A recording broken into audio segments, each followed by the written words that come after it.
আমি কবি।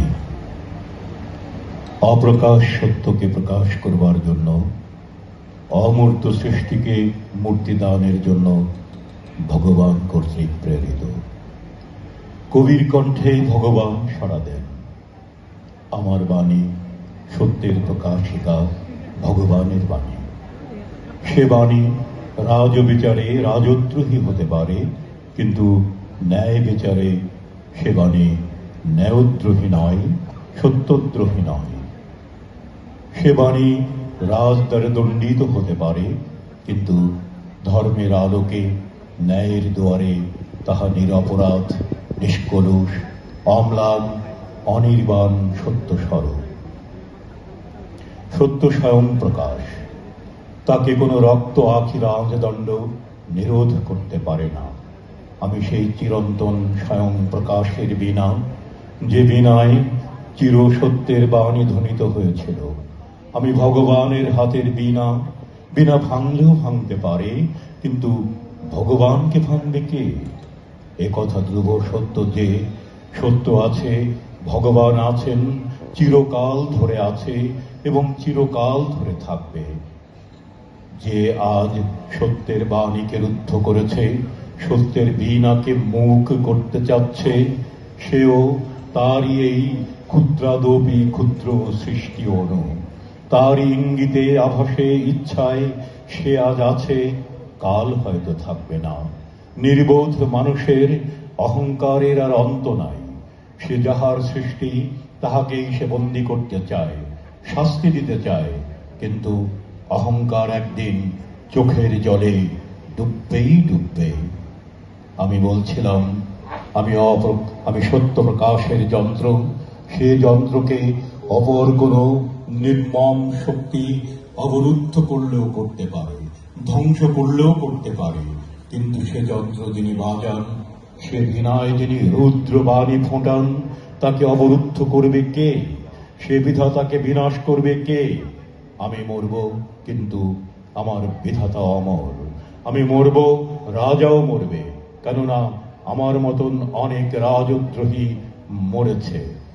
আবার এমনই অভিযোগ আনয়নকারী বহু রাজাও মরেছে, কিন্তু কোনো কালে কোনো কারণেই সত্যের প্রকাশ নিরুদ্ধ হয়নি, তার বাণী মরেনি। সে আজও তেমনি করে নিজেকে প্রকাশ করছে এবং চিরকাল ধরে করবে।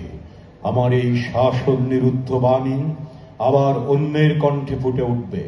আমার হাতের বাঁশি কেড়ে নিলেই সে বাঁশির সুরের মৃত্যু হবে না, কেননা আমি আর এক বাঁশি নিয়ে বা তৈরি করে তাতে সেই সুর ফোটাতে পারি। সুর আমার বাঁশির নয়, সুর আমার মনে এবং আমার বাঁশি সৃষ্টির কৌশলে। অতএব দোষ বাঁশিরও নয়, সুরেরও নয়, দোষ আমার যে বাজায়। তেমনি যে বাণী আমার কণ্ঠ দিয়ে নির্গত হয়েছে, তার জন্য দায়ী আমি নই। দোষ আমারও নয়, আমার বাণীরও নয়, দোষ তাঁর, যিনি আমার কণ্ঠে তার বাণী বাজান। সুতরাং রাজবিদ্রোহী আমিও নই, প্রধান রাজবিদ্রোহী সেই বাণীবাদক ভগবান। তাকে শাস্তি দেবার মতো রাজশক্তি বা দ্বিতীয় ভগবান নাই। তাহাকে বন্দী করবার মতো পুলিশ বা কারাগার আজও সৃষ্টি হয় নাই।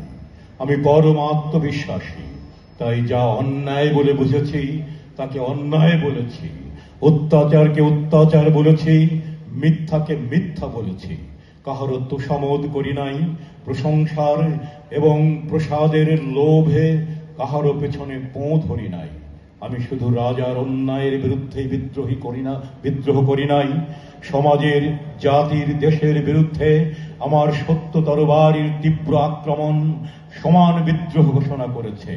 তার জন্য ঘরের বাইরের বিদ্রূপ, অপমান, লাঞ্ছনা, আঘাত আমার উপর পর্যাপ্ত পরিমাণে বর্ষিত হয়েছে, কিন্তু কোনো কিছুর ভয়েই নিজের সত্যকে, আপন ভগবানকে হীন করি নাই। লাভ লোভের বশবর্তী হয়ে আত্ম উপলব্ধিকে বিক্রয় করি নাই।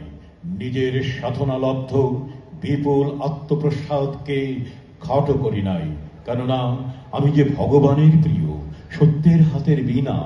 আমি যে কবি, আমার আত্মা সেই সত্যদ্রষ্টা ঋষির আত্মা।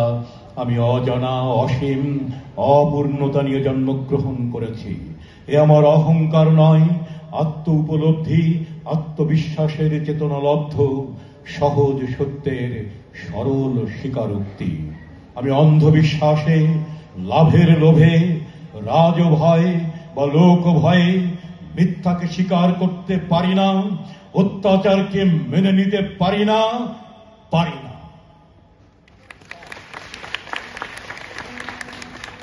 একক গান পরিবেশনায় জয়িত কল্যাণ।